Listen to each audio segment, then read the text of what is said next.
आज 31 जनवरी 2026 की सारी बड़ी खबरें। नमस्कार दोस्तों, आज की 10 ताजा और बड़ी खबरें लेकर आया हूं।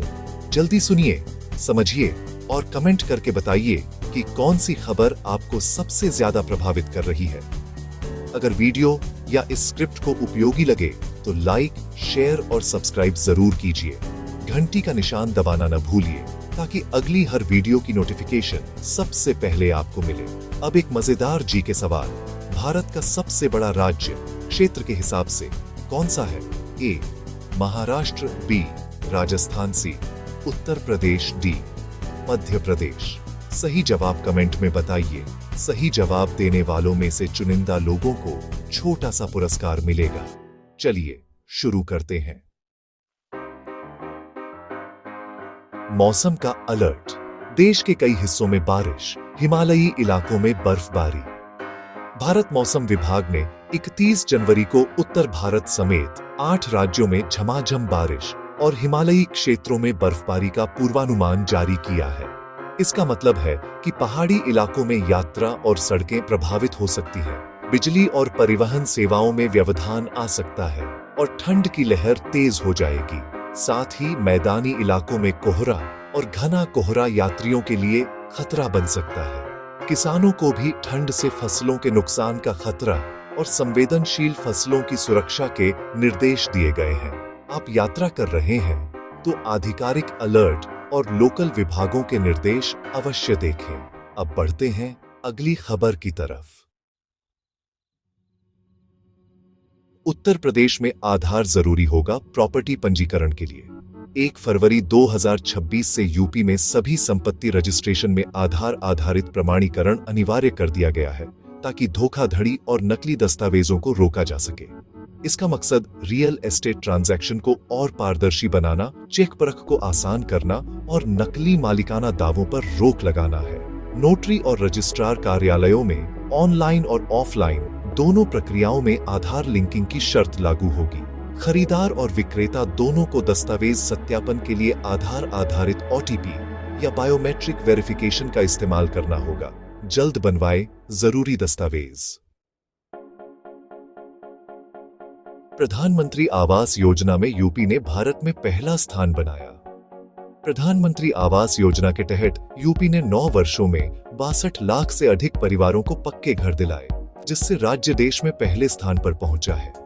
यह उपलब्धि गरीबी रेखा के नीचे और निम्न आय वर्ग के परिवारों के जीवन स्तर में बढ़ोतरी का संकेत है।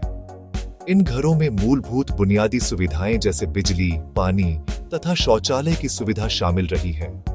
राज्य प्रशासन ने भूमि निर्धारण, निर्माण की गुणवत्ता और वितरण प्रक्रियाओं पर खास ध्यान दिया, जिससे लक्ष्य समय से पूरा हुआ।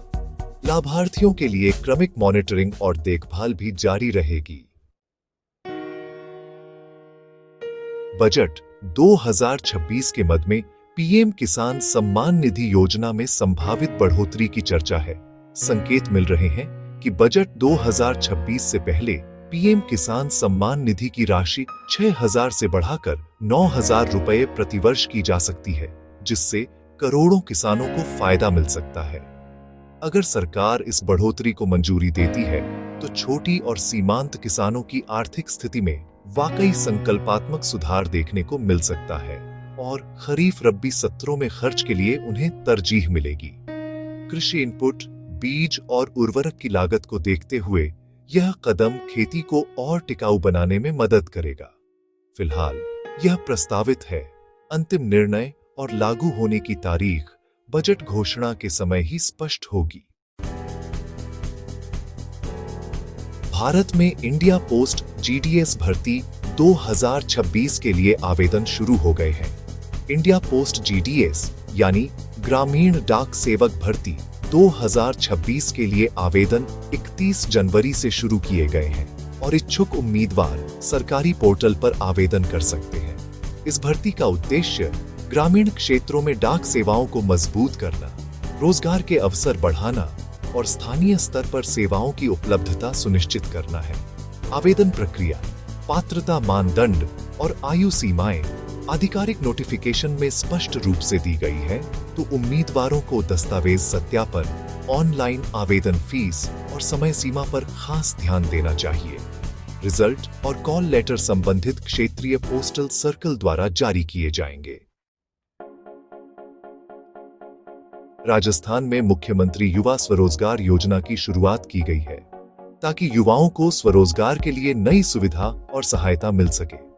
यह योजना 11 जनवरी से लागू है और 31 मार्च 2029 तक जारी रहेगी। इसका मकसद है युवा उद्यमिता को बढ़ावा देना, स्किल प्रशिक्षण, रोजगार निधि, सब्सिडी और आसान आर्न सुविधा उपलब्ध कराना ताकि युवा छोटे व्यापार या स्वरोजगार इकाइयां शुरू कर सके। राज्य की प्रशासनिक इकाइयां, बैंक और प्रशिक्षण संस्थान मिलकर साझेदारी में परियोजनाएं आरंभ करेंगे। लाभार्थी चयन, प्रशिक्षण और मॉनिटरिंग के लिए भी स्पष्ट मानदंड रखे गए हैं। जयपुर में सॉफ्ट हॉकी राष्ट्रीय चैंपियनशिप शुरू हो गई है। 5वीं सॉफ्ट हॉकी नेशनल चैंपियनशिप 2025-26 का भव्य उद्घाटन जयपुर में हुआ, जिसमें कई राज्यों की टीमें भाग ले रही हैं। यह टूर्नामेंट युवा प्रतिभाओं को राष्ट्रीय मंच पर दिखाने का अवसर देता है, साथ ही स्थानीय खेलिंग इंफ्रास्ट्रक्चर और खेल प्रशिक्षण कार्यक्रमों को भी मजबूती देता है। इसके अलावा इससे क्षेत्र में खेल पर्यटन और खिलाड़ियों के लिए स्काउटिंग का अवसर भी बढ़ता है। आयोजकों ने कोविड काल के बाद सुरक्षा और लॉजिस्टिक्स पर खास ध्यान दिया है और मैचों का शेड्यूल भी सार्वजनिक कर दिया गया है। दर्शक और स्काउट्स दोनों ही काफी उत्साहित हैं। मध्य प्रदेश ने 2026 को कृषि वर्ष घोषित किया है। मध्य प्रदेश के राज्यपाल ने घोषणा की है कि 2026 पूरे राज्य के लिए ईयर ऑफ एग्रीकल्चर यानी कृषि वर्ष होगा, जिससे किसानों के विकास और कृषि के लिए खास फोकस रहेगा। इस पहल का मकसद उत्पादन वृद्धि, आधुनिक खेती प्रणालियों का विस्तार, जल प्रबंधन, फसल विविधीकरण, मूल्य श्रृंखला सुधार और कृषक कल्याण कार्यक्रमों पर केंद्रित निवेश करना है। राज्य सरकार खास योजनाएं और सब्सिडी पैकेज भी जारी कर सकती है। इससे ग्रामीण अर्थव्यवस्था को मजबूती मिलने के साथ साथ किसान आय में सुधार की उम्मीद है। दिल्ली, पंजाब समेत कई राज्यों में बर्फबारी और ठंड की चेतावनी जारी की गई है। मौसम विभाग की ओर रिपोर्टों में कहा गया है कि दिल्ली, पंजाब, हरियाणा सहित उत्तर भारत के कई हिस्सों में कोहरा, बारिश और हिमाच्छादित इलाकों में बर्फबारी जारी रह सकती है। यह स्थिति हवाई और सड़क परिवहन पर असर डाल सकती है। ठंड से होने वाली स्वास्थ्य समस्याओं जैसे श्वसन विकार में बढ़ोतरी का जोखिम रहेगा और बिजली गैस की मांग भी अधिक होगी। प्रशासन ने विद्यालय, स्वास्थ्य केंद्र और आपात सेवा तैयार रखने को कहा है। यात्रियों और किसानों को सावधानी बरतने तथा लोकल अलर्ट फॉलो करने की सलाह दी जाती है। मौसम अपडेट के मुताबिक राजस्थान और यूपी में बारिश और ओले गिरने के संकेत मिले हैं। राजस्थान समेत यूपी, दिल्ली, हिमाचल और अन्य हिस्सों में ओलावृष्टि एवं गरज चमक के साथ बारिश की संभावनाएं बनी हुई हैं, जिससे किसानों और यात्रियों को सतर्क रहने की सलाह दी गई है। ओले खासकर फसलों के लिए हानिकारक हो सकते हैं। फल और सब्जी उत्पादकों को नजर रखना चाहिए और संक्रमण या नुकसान से बचने के लिए स्थानीय कृषि विभाग के निर्देश मानने चाहिए। आम नागरिकों को यात्रा के समय वाहन सुरक्षित रखने और ड्राइविंग में सुरक्षित दूरी बनाए रखने की सलाह दी गई है। मौसम अपडेट नियमित रूप से चेक करें।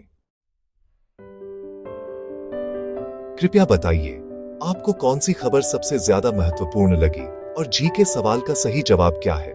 सही जवाब कमेंट में लिखिए। कुछ सही जवाब देने वालों को छोटे उपहार दिए जाएंगे। कैसी लगी आपको ये सारी खबरें? मुझे कमेंट्स में जरूर बताइए। अगर वीडियो अच्छा लगा हो तो इसे लाइक कीजिए और अगर आपने चैनल को सब्सक्राइब नहीं किया है तो अभी सब्सक्राइब कीजिए। साथ ही घंटी के निशान को दबाना मत भूलिएगा ताकि आपको हमारी हर नई वीडियो का नोटिफिकेशन सबसे पहले मिले। मैं फिर मिलूंगा ऐसी ही अच्छी और खास खबरों के साथ। तब तक के लिए जय श्री राम, जय हिंद, वंदे मातरम।